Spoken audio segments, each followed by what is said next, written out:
é o nosso sentimento de que nós aqui estamos representando a verdadeira agricultura familiar, certo? E de forma sustentável. Então nós que há 20 anos atrás não se sustentava da propriedade, depois de 5 anos passamos a sustentar e temos 15 anos que a única renda vem da propriedade. E a gente, cada ano a gente consegue multiplicar cada vez mais dentro da propriedade. Em 2019, o projeto de Eduardo e Cristina Emídio recebeu um prêmio do governo do estado da Bahia. E atualmente segue sua trajetória multiplicando modelos e saberes de sustentabilidade para a Caatinga. E onde está o social? Então isso aqui ia ficar mortinho, só aqui no Barreirinho. E a ideia nossa é que isso aqui, ó, dissemine em todo o semiárido, certo?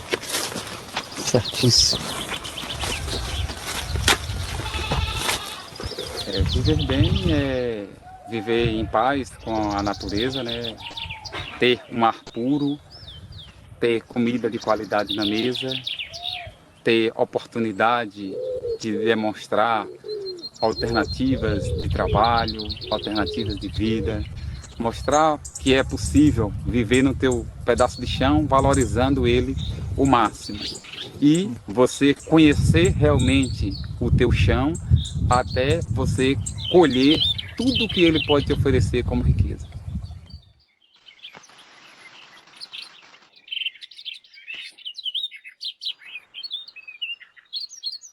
Gente, sem fôlego, né?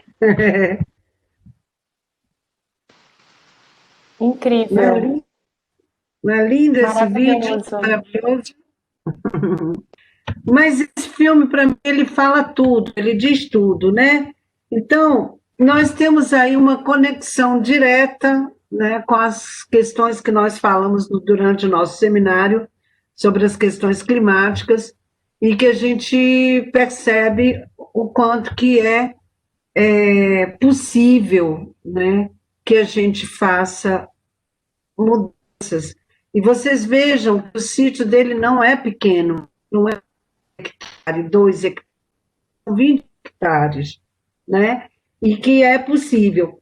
Então, eu queria comentar com vocês, por exemplo, a gente tem uma dificuldade de compreender esses sistemas, e ele comenta ali, inclusive, que ele é muito criticado, né? Às vezes até perseguido, né? Os vizinhos falam, ele não, né? Como é que ele consegue e tal. Mas é porque a gente tem um modelo muito importado, né? Nós vimos em outras aulas, né, que, por exemplo, o pessoal prepara a terra gradeando, usando grandes máquinas, grandes tratores, porque nós também somos muito imediatistas, nós queremos as coisas muito rápidas, né? E vocês verem, ele tem um tempo, mas nesse tempo ele não deixou de ter renda, né? Pelo contrário, ele aumentou a renda dele. Ele deixou o comércio onde ele trabalhava, em Feira de Santana, para cuidar da roça e viver da roça, né? E essa questão de muito uso de máquinas, o uso intensivo de tratores, de gradagem, tem uma grande questão que eu queria trazer para vocês refletirem, tá? Se nós observarmos, inclusive pelo nome dos tratores, nome das máquinas, a gente vai ver que é tudo indústria alemã, indústrias inglesas, ou seja, é do hemisfério norte. E no hemisfério norte, o que acontece? Tem um longo período de inverno, inclusive com neve. Então, o solo fica todo ali, né, morto, realmente morto com a neve. Então, o que se fez? Na hora que acaba o inverno no hemisfério norte e que vem, depois do inverno, vem a primavera, então, o que eles precisavam para plantar, para dar tempo de plantar rapidamente, né? para que no outro inverno eles tivessem alimentos estocados. Então, eles criam esses equipamentos, né? E eles precisavam entrar com esse equipamento, inclusive, para remover não só o gelo, mas também remover a terra, certo?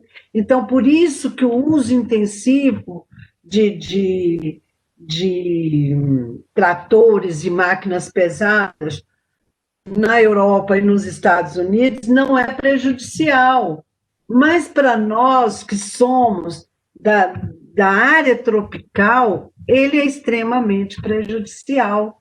E a gente só é uma coisa mais rápida, né? Ele faz uma coisa rápida. Mas vocês veem, e se Léo conseguir colocar o PowerPoint aí, a gente vai colocar, porque sim, a gente tem que fazer, vocês veem esse exemplo do Eduardo, né? Mas a gente tem exemplos aqui na Chapada também. Né? A gente tem exemplos, vários exemplos aqui, e de pessoas que estão produzindo e que têm sustentabilidade em suas áreas, que são cobertas, que são em sistemas permaculturais ou de agroflorestas ou orgânicas, né? E que é só uma questão de você ter um outro olhar. Eu gosto muito quando o Eduardo fala isso no filme, né? É preciso ter um outro olhar. Se eu tiver um olhar muito imediatista, eu vou querer pegar, passar o trator, agradar e logo, isso vai ser logo, porque logo eu tenho que ter esse retorno. Essa é uma visão. A outra visão é o seguinte: eu posso ter um trabalho um pouco mais lento, eu tenho os animais, eu tenho todo o circuito, né? Desde os animais até as tecnologias que ele falou ali, as tecnologias são super importantes, que é da cisterna, do barreiro, e essa das barragens subterrâneas, que são super interessantes, né?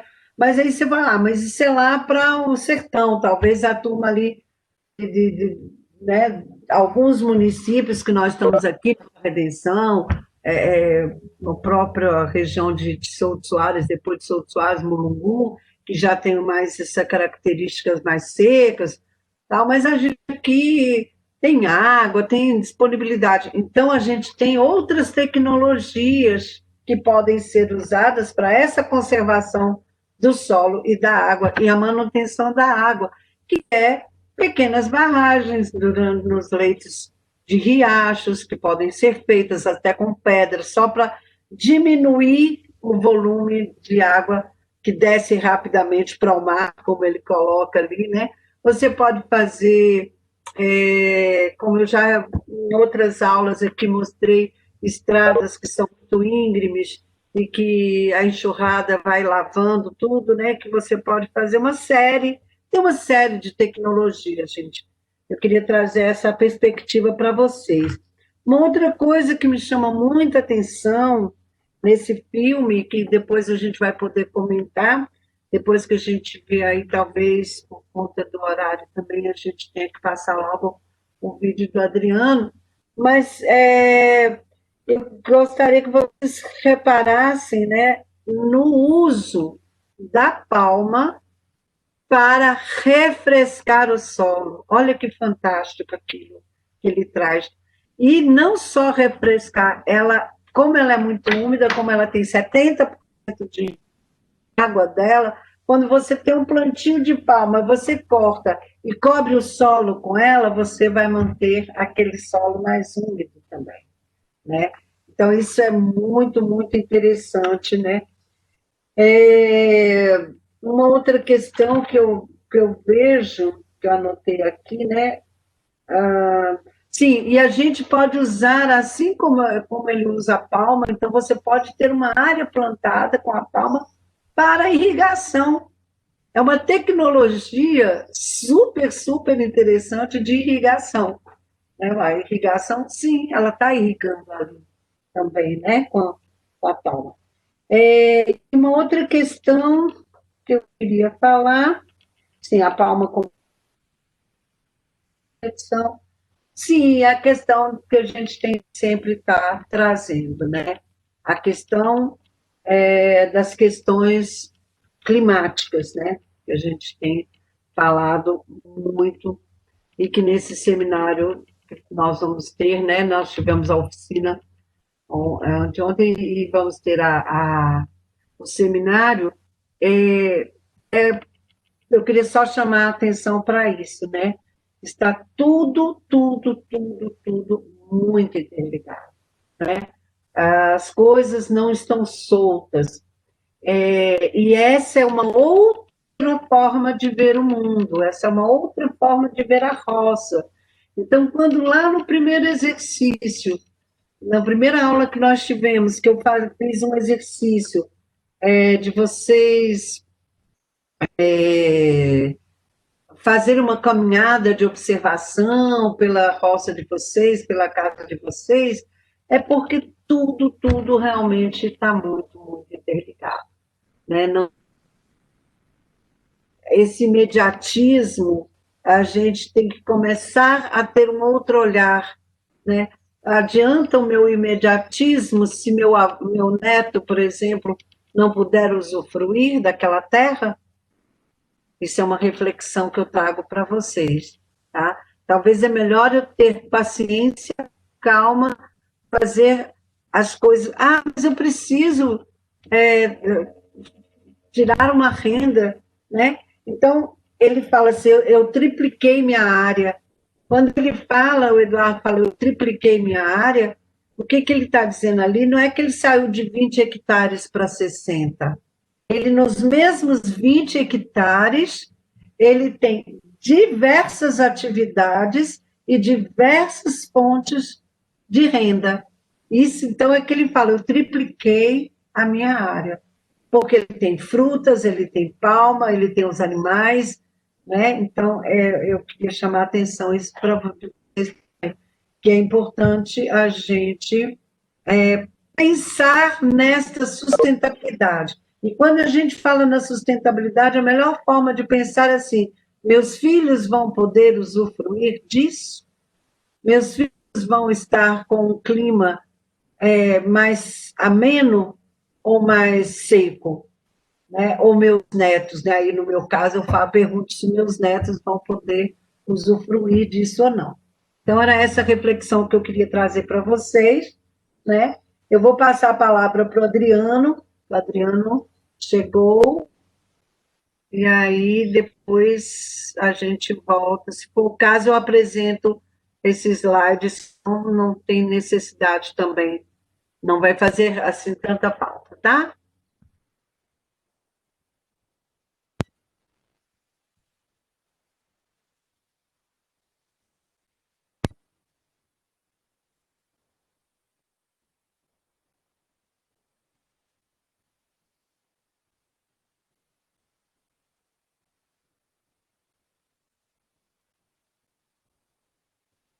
Será que o Adriano tá sem áudio? Eu vi que ele mutou o microfone e desmutou de novo 2 vezes já. Mas aqui eu não tô escutando ele, não. Também não estou escutando, não, e estou vendo ele está aqui. Para mim, ele está aqui ao lado do Lucas.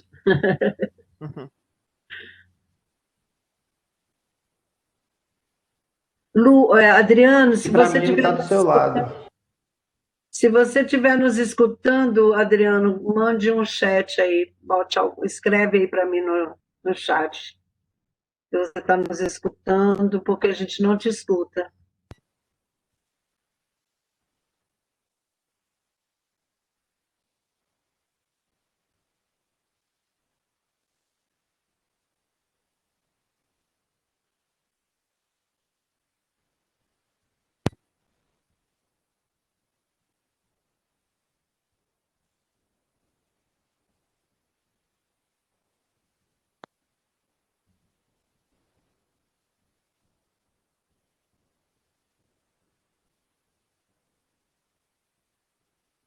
Tá dando pra visualizar aí já?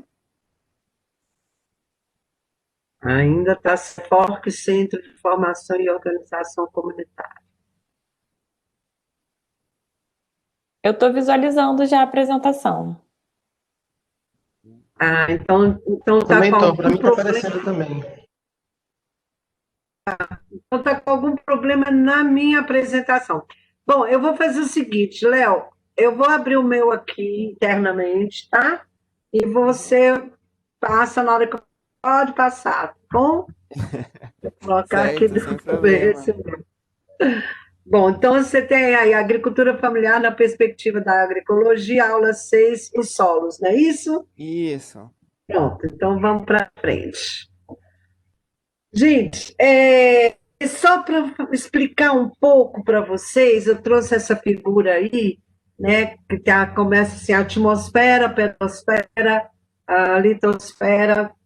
Eu trouxe essa figura só para vocês compreenderem o que acontece na natureza como um todo, certo? E como é que isso vai interferir nas nossas formas de produzir, sejam elas agroecológicas ou não, tá? Sendo que, assim, a gente tem dado muito esse foco na perspectiva da agroecologia. Mas o principal que nós temos aí no meio, vocês veem, está escrita a palavra pedosfera. Pedosfera nada mais é do que a parte de solo, certo? Onde a gente pisa, por onde a gente anda. Isso é a pedosfera. Do lado direito, nós temos a biosfera, que são as plantas e os animais, tá? Bio vem de vida.